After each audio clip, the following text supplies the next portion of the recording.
Ganitong klaseng barko ang pangarap kong sasakyan dati. Pero itong bulk carrier ang binigay ni Lord sa akin. Grabe, hindi ko akalain na mapupunta ako rito. Ito na yung sigurong tinatawag na sobrang blessings na to para sa akin. Let's go, samahan niyo ako buddy for today's video.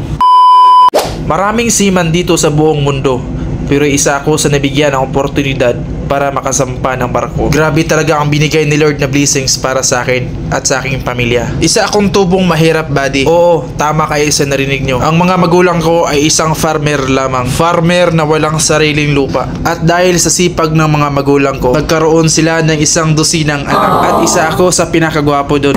Choose!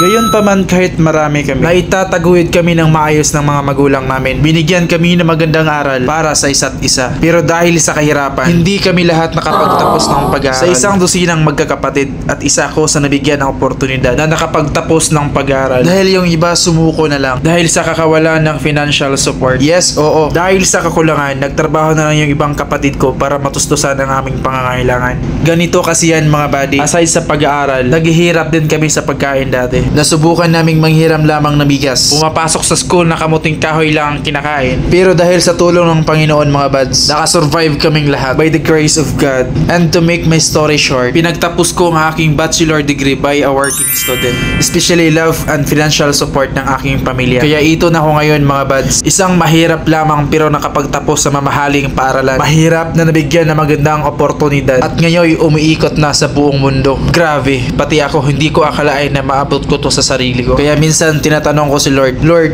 totoo ba to?